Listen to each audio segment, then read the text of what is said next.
Hi, and welcome to the Library Show. I'm your host, Mike Kletzley, and today we'll be talking with two of our staff members about the James Webb Telescope. Also, my co-host Holly will be interviewing our staff member Rachel about the emotional social learning kits, and Miss Connie, of course, will have her story time. But up first, I am joined by our Technical Center Director, Rob White, and our Circulation Supervisor, Barb Leitschuh, and you are experts on the James Webb Telescope, I've been told. Well, we're really interested in it. That counts. What can you tell us about NASA's involvement with our library, Rob? So we became a NASA library, and what we'll do is I just keep submitting our applications for these different events. So we've scored the James Webb Space Telescope, a multi-billion-dollar telescope that's going to be launched December the 18th. It was scheduled for October 31st. But delays, so it got pushed back to December 18th. And we're just excited about it. It's going to be a monumental telescope that's going to see all the way, galaxies, light years away. And they're calling for more discoveries of like planets, exoplanets, and things like that. Awesome. So could this be termed the next step past the Hubble? Is that what this is? The James Webb, or is it different? No, it's going to be, it's almost twice the size of Hubble's, the lens. Really? Okay. Yeah, the lens on the Hubble Space Telescope. And it's and with the Hubble, it's still within like the low Earth or Earth orbit. Okay. So what's going to happen with the James Webb, though? It'll be positioned 1 million miles outside, in orbit around the Earth, but 1 million miles away. Okay. And it's going to be an infrared telescope. So what it's going to do is look for like emissions, and they'll be able to determine how hot things are, what the composition of them are through what they call spectroscopy. You have to say that 10 times. Right. I can't say it once. I can't either. But it's going to be amazing. That's awesome. Just some of the things that they're going to discover with this. So. That's great.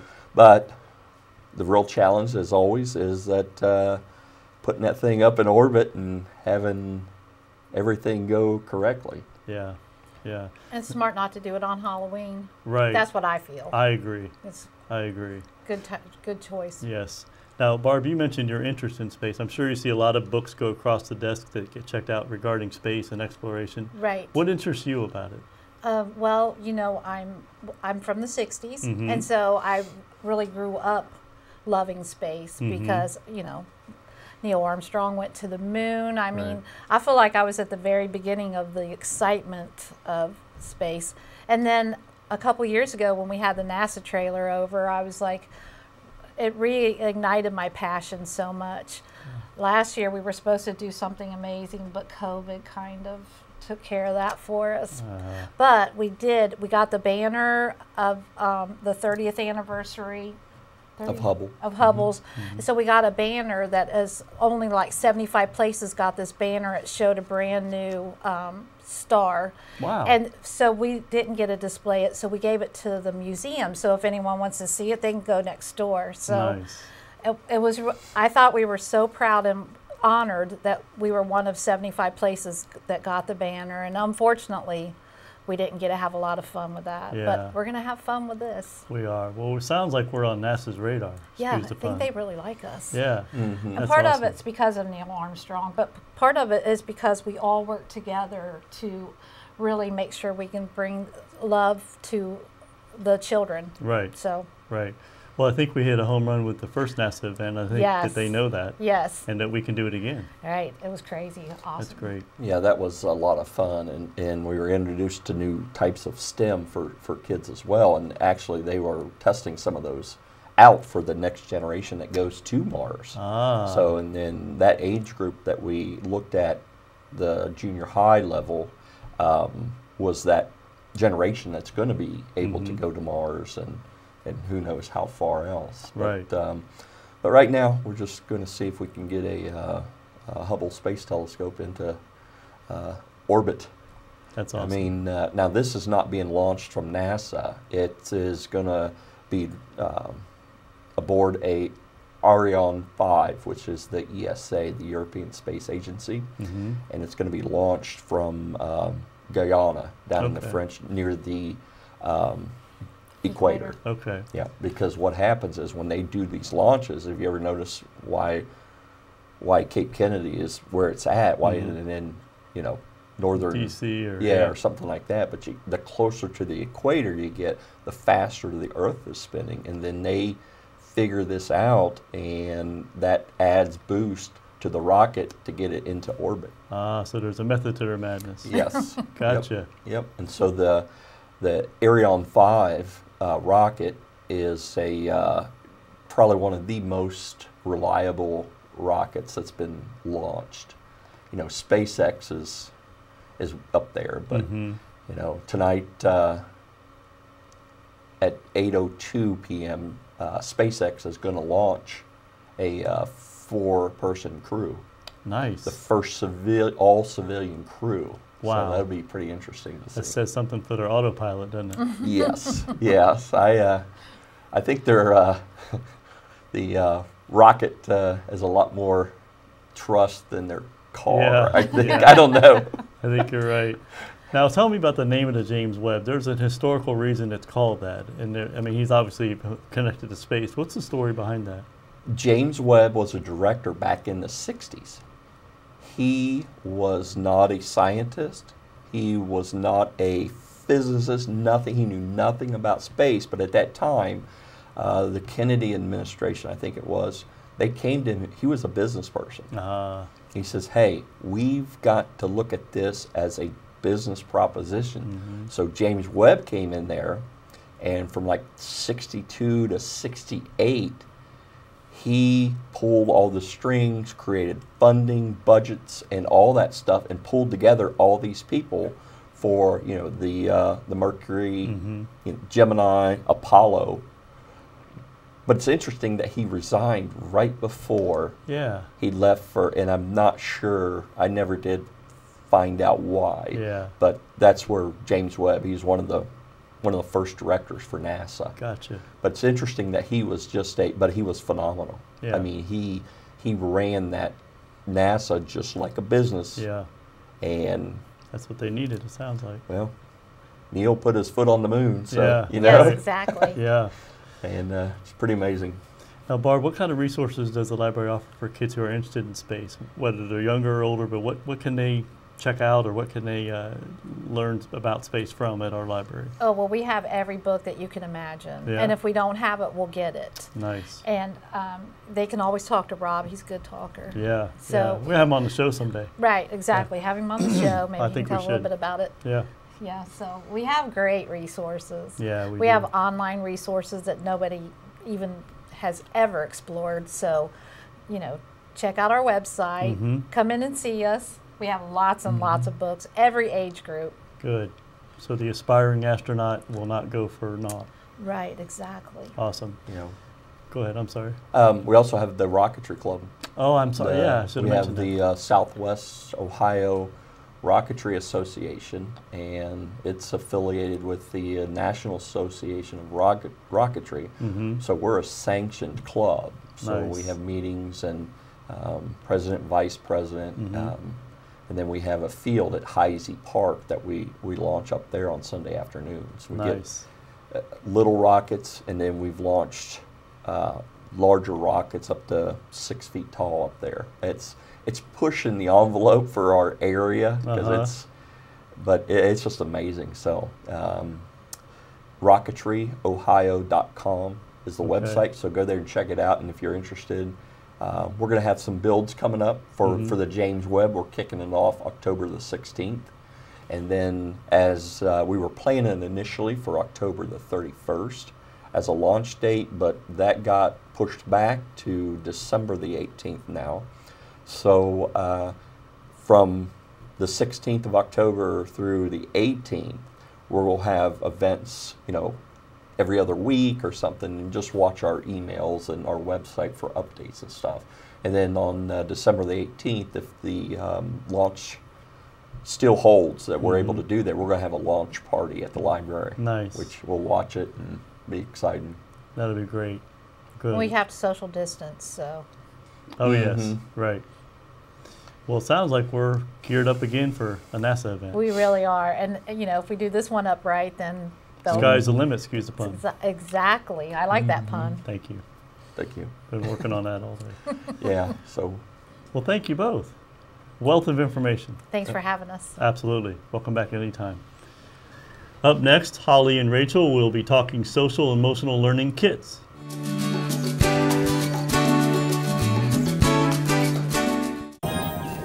Can you consent with me? Imagine what you'd see if every child had a book to read. So the mission is for us to get a book to each and every child. So let's join hands, book people unite. Unearth hidden passion. Come on, we'll have a good time. One book can be the first thing helps to change a life. Book people unite. Read to a child today and spark a lifetime of ambition. I was 0.5 credits away from completing high school, and I didn't do it. My support team never stopped pushing for me to be better because they knew who I could become as a person.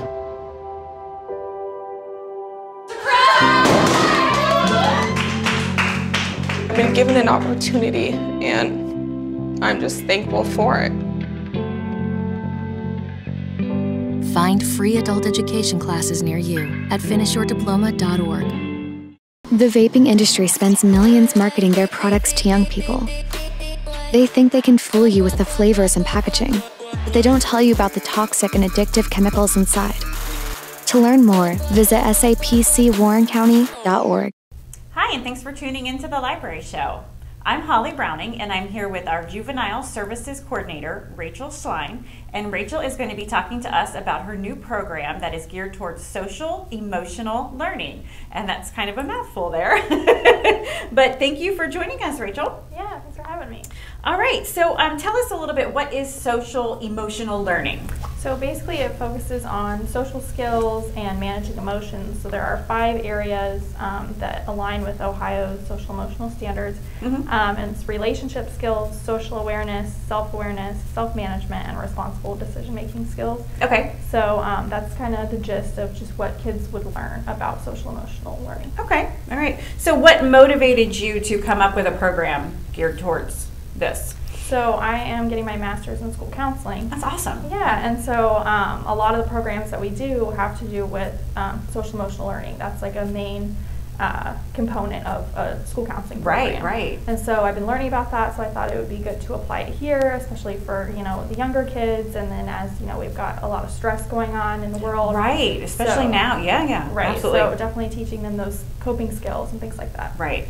Oh, that's a great idea. I mean, coping skills, I mean, even adults, we struggle with learning coping skills. And it's great to have them learn the things that maybe we didn't learn until later, you know, that sort of thing. Exactly. So, and you also had another program during the pandemic that was online, correct? Yes, so that was a social emotional story time. So I would start out the story time with like a mindfulness activity or deep breathing or something. And then we would go into a story. And then there would be like a follow-up activity that they could print out, and it's on our YouTube channel. That's awesome. All right. So so if somebody wanted to check into that, do we still have that online? Yes, we do. So you just have to go to our website and then go to the programs page and click on Social Emotional Storytime, and it'll take you to that YouTube playlist. Okay, cool. Absolutely. That's awesome. Okay, so tell us a little bit how this new program works. So this is a make and take program. So I create all the little kits, or there's just like a little activity or something that they can take, and then there's a parent's guide. So I'll give like a little flyer about different aspects of the program, talks about instructions for the activity, tips for parents to kind of make the most of it, discussion topics you can do you can talk about with your child while you're doing the activity together. Sometimes there's 1 or 2 standards that the activity will meet the social emotional learning standards. And then on the back I get some resources, like some online links you can go to, or some books we have here at the library. And so that's included with each of the kits or activities. Okay. And so that's pretty much how it goes. So that's awesome. So it's not just like a craft pack that they can pick up. You have exactly what what the craft or the project is, what parents can say, to help, or what they, can look up, books that go along with it. Like, you went above and beyond for that. So yeah, that's awesome. Yeah, what age group are you targeting towards? So this program is targeted toward K-2. So the social emotional learning standards go all the way K-12. Right. But I figured this would be a good grade band to work with for like make and take kids. Right. So just kind of like, starting out, the basics kind of learning. Yeah. Okay. So K through 2nd grade. All right. Like I said, I love that you have all the information to explain to parents, what exactly you're teaching, and then what you said there were 5. Right, five areas, right, and which one of those they hit, is that correct? Yeah. That's awesome. So do you have an example? Yeah, sure. Okay. So this is one that's coming up in October. Okay. It's called a feelings cube, and so on each side of the cube there are different emotions, and then there are 4 little boxes, and kids can fill it in with things that make them feel that emotion, and then they can draw what their face would look like. So this helps them kind of with like social cues of what other people might look like when they're feeling this, or what they would look like when they have this emotion, and then some triggers of things that would make them feel. Yeah. Okay. That's really interesting, because there are children with certain like disorders or sensory processing or things like that might not recognize, like other children can, body language or cues with the face and things. So that is really neat. I like that. Okay, so let's see. Do you have a specific day each week that these kits become available? Yeah, so they're always available starting on the Monday of the week at 9 a.m. on our Facebook page. It goes live, and on our events calendar it would go live. And then you can pick up the make and take kit anytime throughout the week. They're pretty readily available. We haven't run out lately or anything like that. So they should be steady throughout the week, and you just ask the circulation desk and they'll get one for you. All right. So so let's see. I'm definitely using these for my own son, who's 8. So I know that he can benefit from this. So basically, they would go to LebanonLibrary.org if they're interested. You said programs. Yes. Programs, or they can go to the event page. Calendar, Okay, and then and then whenever they can pick up the make and take kit whenever they want. Yep. That's awesome. All right. Well, that's wonderful. Well, this is going to be big, I think. I think this is going to be great. So thank you for joining us today. Yeah, thanks for having me. All right. All right, coming up next is Miss Connie with Storytime. Thanks for watching.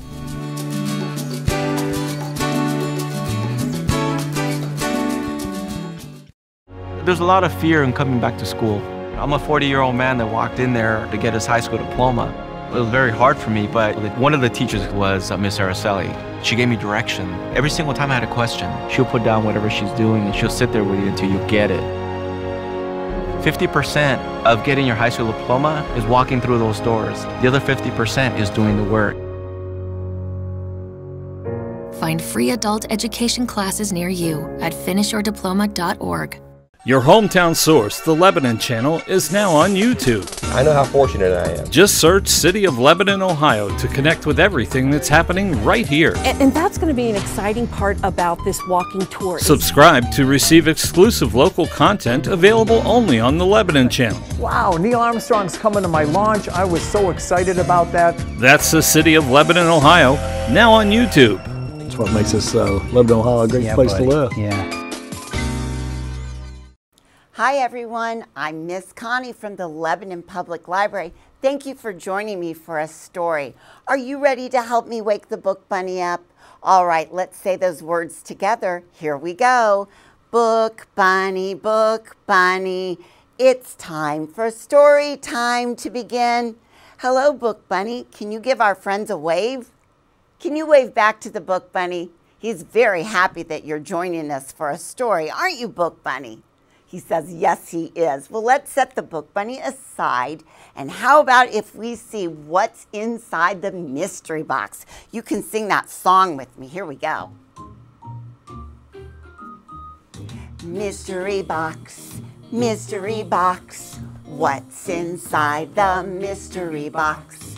Mystery box, mystery box. What's inside the mystery box?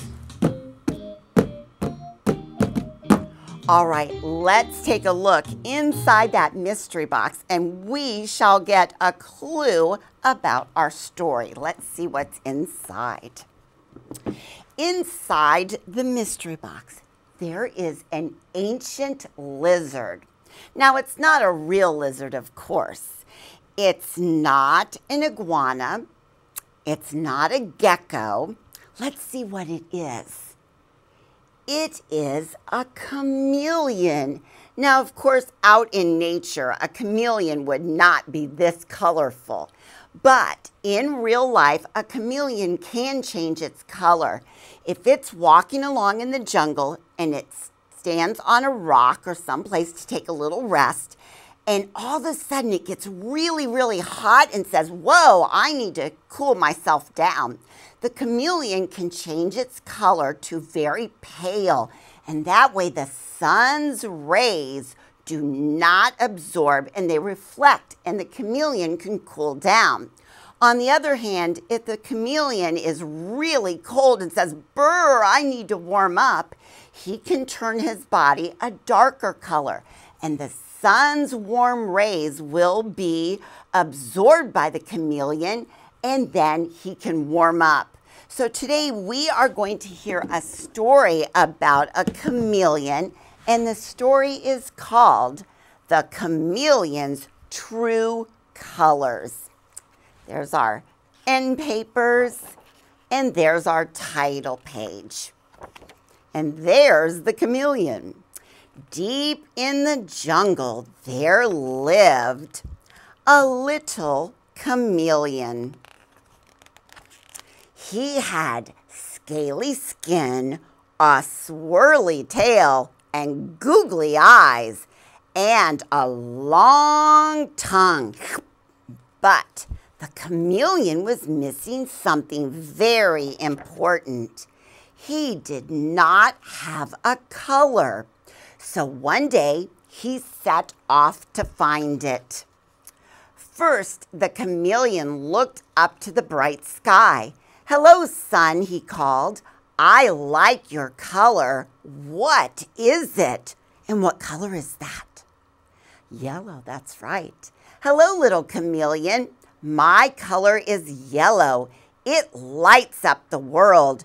Wow, I want to light up the world too. And look, he turned yellow just like the sun. Next, the chameleon looked down to the jungle floor. Hello, orchid, he said. I like your color. What is it? And an orchid is a beautiful flower. Hello, little chameleon. My color is pink. It makes the bees dance around me. Aw, I want the bees to dance around me too. And look, he changed the color of the orchid. Suddenly, something bright landed next to the chameleon. Hello, ladybird, he said. I like your color. What is it? Hello, little chameleon. My color is spotted red. It warns the birds not to eat me. Eek! I want to warn the birds not to eat me too. Then the chameleon heard a rustling in the tall grass behind him. Oh, hello there, tiger, he said. I like your color. What is it? Hello, little chameleon. My color is striped orange. It helps me to hide in the grass. Fun! I want to hide in the grass too. Just then, something soft brushed past the chameleon. Hello, peacock, he said. I really like your color. What is it? Hello, little chameleon. I have two colors, green and blue. I use them to impress my friends. Ooh la la, I want to impress my friends too. Wow, look at me, everyone, cried the little chameleon. But when he turned to his friends, he saw, oh, look at that. They don't have any colors left because they gave them to the little chameleon, didn't they? The chameleon's new colors weren't his after all. He couldn't keep them, could he? So he returned the sun's yellow, the orchid's pink, the ladybird's spotted red, the tiger's striped orange, and the peacock's blue and green. And look at that. They're back to their beautiful colors. Thank you for returning our colors, little chameleon, his friend said. We will share them with you whenever you want. And that is how the little chameleon deep in the jungle can change his color whenever he likes. Well, thank you, friends, for joining me for the Chameleon's True Colors. I'll see you the next time. Bye.